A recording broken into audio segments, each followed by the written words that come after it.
नमस्कार, news TV आप देख रहे हैं। मैं हूं आपके साथ कृष्णा। हमारे साथ समाजवादी पार्टी के युवा नेता साहगंज विधानसभा से डॉक्टर सूरभान यादव जी हैं। और जिस तरह से इस समय उत्तर प्रदेश में राजनीति चल रही है, कानून व्यवस्था को लेकर लगातार विपक्ष सत्ताधारी दल पे हमलावर है।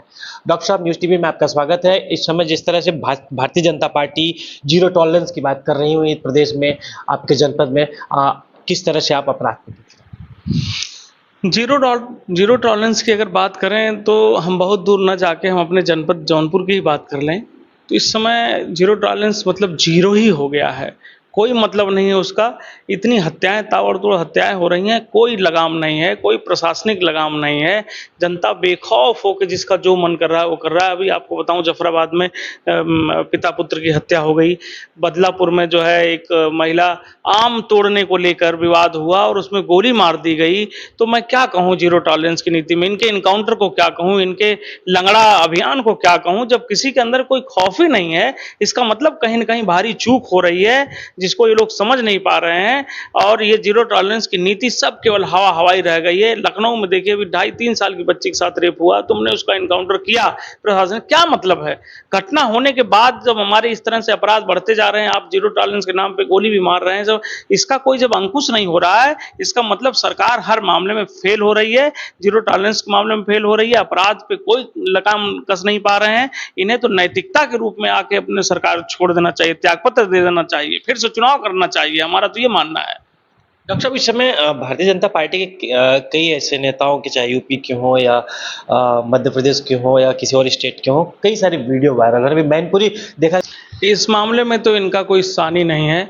इनका जो मैं पूरे लोगों का कहूँगा कि जो इस तरह की बात करते हैं, बेटी बचाओ बेटी बढ़ाओ, और उन्हीं के घर में ऐसे हो रही है। अभी उत्तराखंड की एक महिला, कल हम लोग पेपर में पढ़ते, 13-14 साल की बच्ची और भाजपा की बड़ी नेत्री है, वो मंच से बड़े बड़े दावे करती है बेटी बचाओ बेटी पढ़ाओ, और ऐसा पेपर में जैसा लिखा हुआ है कि वो खुद ही अपने दोस्तों के साथ उस बच्ची को जबरदस्ती जो है भेज दिया करती थी और बोलती थी कि जो है ये सब तो करना ही पड़ेगा। उसके पीछे उसकी मंशा क्या थी?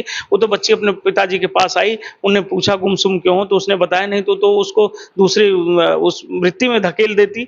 अब ऐसे लोगों का चरित्र मैं क्या बताऊं। आप एक सोशल मीडिया पे आप एक वीडियो वायरल हुआ है मध्य प्रदेश का, आप इनके चरित्र के बारे में क्या कहेंगे? जिस तरह से ये बेनकाब हुआ है मामला, हम तो सही मतलब उस घटना का जिक्र भी नहीं करना चाहते। एक घटना आप वहाँ के देख लीजिए, मैनपुरी के 130 वीडियो, कुछ वीडियो तो वायरल हुई हैं। आदमी सोचता है कि क्या है ये, ऐसे ऐसे इन लोगों का चरित्र है। अब क्या कहा जाए इन पे? किसी मामले में बस दूसरों को कहने कह दीजिए तो सब ये रहेगा कि ये हो रहा है। केवल कहना इनका एक है, इनकी कथनी करने में बहुत अंतर है। इन्हीं के पार्टी के लोग इस पार्टी को बदनाम करके रख चुके हैं। कोई भी संस्कार के नाम की चीज नहीं है, कोई भी चारित्रिक वो नहीं है, एकदम दबा हुआ मामला। वैसे तो इन लोगों को अब क्या कहें, इन लोगों को तो इस तरह की बात करनी ही नहीं चाहिए। आप इनसे, हम लोग तो चर्चा करने में कतरा रहे हैं कि जो जो वीडियो आ रही है उसकी चर्चा भी नहीं होनी चाहिए। नहीं, जो बच्चे हमारे नवयुवक हैं उन पर क्या असर जाएगा? अभी बीजेपी के एक बड़े नेता हैं, गाजियाबाद से आते हैं, तो उन्होंने कहा कि पीडीए का मतलब पाकिस्तान डेवलपमेंट अथॉरिटी। अपने एक भाषण में कहा, उन्होंने कहा कि जो मुगलों के आखिरी शासक थे वो अखिलेश यादव थे, अब दोबारा मुख्यमंत्री नहीं बन सकते। देखिए, ये डिवाइड एंड रूल की राजनीति करते हैं। वो खुद है, उनका चरित्र जैसा है। वो सब दंगेबाज लोग हैं, दंगा कराते रहते हैं। उनकी राजनीति दंगों पे टिकी हुई है। कौन जानता था उन्हें? वो अखिलेश यादव की बात करते हैं। अखिलेश यादव ने जिस तरह का सुशासन दिया था, हमारे राष्ट्रीय अध्यक्ष जी ने, जो युवा आज विकास पुरुष के नाम से जाने जाते हैं, उनकी बराबरी कर सकते हैं ये? औरंगजेब औरंगजेब केवल एक बहाना है इन लोगों का, और कुछ तो है नहीं।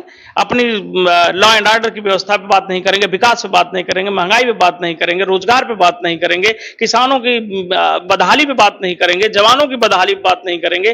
पुलवामा का अटैक हो रहा है और ये पहलगाम में हमला हो रहा है। इन सब मामलों में फेल होते हैं तो सीधे सुई आके कहां टकती है? जो देश की तीसरी बड़ी सबसे पार्टी के रूप में हमारे नेताजी निखरे हुए हैं, उनको लगता है कि अगर कोई इस देश में, इस प्रदेश में कुछ भला कर सकता है तो राष्ट्रीय अध्यक्ष जी हमारे श्री अखिलेश यादव जी उन्हीं पे बस निशाना साधते हैं। अरे उनकी बराबरी करने के लिए आओ तो सही, फील्ड में तो आओ, उनके विकास की बात देखो, लखनऊ शहर देखो, 100 डायल देखो, एलिवेटेड रोड देखो गाजियाबाद में जिस पे चल के दिल्ली जा रहे हो, जितनी योजनाएं देखो उनकी, लखनऊ में एससीएल पार्क देखो, इस पे बराबरी करो। औरंगजेब पे लेके चले जाते हो 1 मिनट, उनको ये मामला रहता है कि ये इनके साथ ये मुसलमान बहुत फिक्स रूप से है। आज मैं आपके माध्यम से बकरीद की बहुत बहुत शुभकामना भी देना चाहता हूं। आज मैं सुबह से कई जगह अपने क्षेत्र में गया भी, मैंने जाके सबको शुभकामना दिया, तो उनको ये लगता है कि हम कैसे इनको औरंगजेब नाम से बोलेंगे, दूरी बनाए। अरे तुम्हारे कहने से कोई दूरी बनाएगा? जो है वो है। ये लोग हैं, हम लोग पीडीए का मतलब कि पीडीए की ताकत ये लोग लोकसभा में देख चुके हैं। लोकसभा में देख लिए हैं कि पीडीए इसी हिसाब से जुड़ा रहा तो हम लोगों का अस्तित्व खत्म हो जाएगा। इसलिए ये लोग पाकिस्तान डेवलपमेंट, अरे पाकिस्तान की बात क्या करते हो? आप बात करो, यहाँ देश के जो मुद्दे हैं, हमारे ज्वलंत मुद्दे हैं, उस पर बात करो। मुद्दे भटकाने की बात कर दो। भाजपा इस मामले में बहुत माहिर है। हम लोग चाहते हैं कि सरकार 2027 में राष्ट्रीय अध्यक्ष जी के नेतृत्व में उत्तर प्रदेश की बागडोर फिर से संभालें और उत्तर प्रदेश होते हुए देश को एक विकास के रास्ते पर ले चलें। जो सौहार्द यहाँ बिगड़ा हुआ है, जो नफरत का बीज बोया जा रहा है, जो बदहाली, बेरोजगारी, महंगाई से त्रस्त है जनता, उसका उद्धार हो सके। पीडीए 2027 के चुनाव के लिए पूरी तरह से एकजुट हो रहा है। उसका बहुत प्रभाव पड़ रहा है। पढ़े लिखे लोग, जितने लोग हैं, जो दलित समाज के लोग हैं, वो अपने लोगों के बीच में जाने लगे हैं कि भाई हमारे पास अब कोई नेतृत्व नहीं है, और जो था वो भाजपा के साथ एकदम जुड़ गया है। इससे हम लोगों का कल्याण नहीं होना, हमारा अधिकार मारा जा रहा है, हमारा जो है आरक्षण खत्म हो रहा है, संविधान खत्म हो जाएगा अगर ये लोग रहेंगे। तो ये लोग समझ चुके हैं और एक नई चेतना, नई जागृति लोगों के बीच में आ चुकी है। जो राष्ट्रीय अध्यक्ष जी का बहुत बहुत आभार है कि उन्होंने, राजनीति तो होती रहेगी लेकिन जनता, देश, ये सब सुरक्षित होना चाहिए। हम राष्ट्रीय अध्यक्ष जी का आभार करना चाहते हैं कि उन्होंने पीडीए की मुहिम चलाई कि सारे लोगों को जोड़ा जाए, नहीं तो ये लोग संविधान खत्म कर देंगे। जब संविधान नहीं रहेगा तो देश नहीं रहेगा, देश नहीं रहेगा तो राजनीति कौन करेगा, किसके विकास की बात होगी? तो इसलिए मैं बहुत बहुत आभारी हूं कि राष्ट्रीय अध्यक्ष जी ने एक नई चेतना, नई जागृति के माध्यम से जो पूरे प्रदेश में, पूरे देश में, मैं आपको दावे से कह रहा हूं कि 2027 में तो प्रदेश की सत्ता राष्ट्रीय अध्यक्ष जी श्री अखिलेश यादव के हाथ में होगी, लेकिन हो सकता है उसी 27 के आसपास सेंट्रल की गवर्नमेंट भी हम लोग उखाड़ के फेंक दें और पूरे देश में ये मिशन जागृति के रूप में पीडीए का जो मिशन चला हुआ है, पूरे देश से एकजुट हो जाएंगे। जिस दिन दलित समाज और ओबीसी समाज, उस दिन किसी भी सरकार, आतताई, आतंकवादी सरकार को उखाड़ के फेंक देंगे हम लोग। डॉक्टर लास्ट सवाल, ऑपरेशन सिंदूर के बाद भारतीय जनता पार्टी के जो नेता कार्यकर्ता घर घर सिंदूर का कार्यक्रम चला रहे हैं, इसको कैसे देखते हैं? क्या ये तो वही है ना कि करो कम दिखाओ ज्यादा। अब हमारे देसी में एक और कहावत है, कह देंगे, कहने लायक नहीं है क्योंकि बहुत मीडिया में जाएगा, लेकिन अगर जो है, हम अपने देश की सेना पे हम गर्व करते हैं। हमारी देश की सेना ऐसी है वो किसी का भी मुंह तोड़ जवाब दे देगी, लेकिन अपने चंद फायदे के रूप में जो ये लोग दिखा रहे हैं, अरे राष्ट्रवाद का मुद्दा है, इसे राष्ट्रवाद, इसे पूरे विश्व पटल पे ले जाओ और इस तरह से सिंदूर बांट रहे हो राजनीतिक लाभ के लिए। हमारी ममता बहन ने बहुत सही कहा, जो लोग अपने सिंदूर की रक्षा नहीं कर सकते, खुद सिंदूर की जिम्मेदारी नहीं समझ सकते, वो लोग सिंदूर बांट रहे हैं। ऐसे मैं तमाम उदाहरण दे दूं।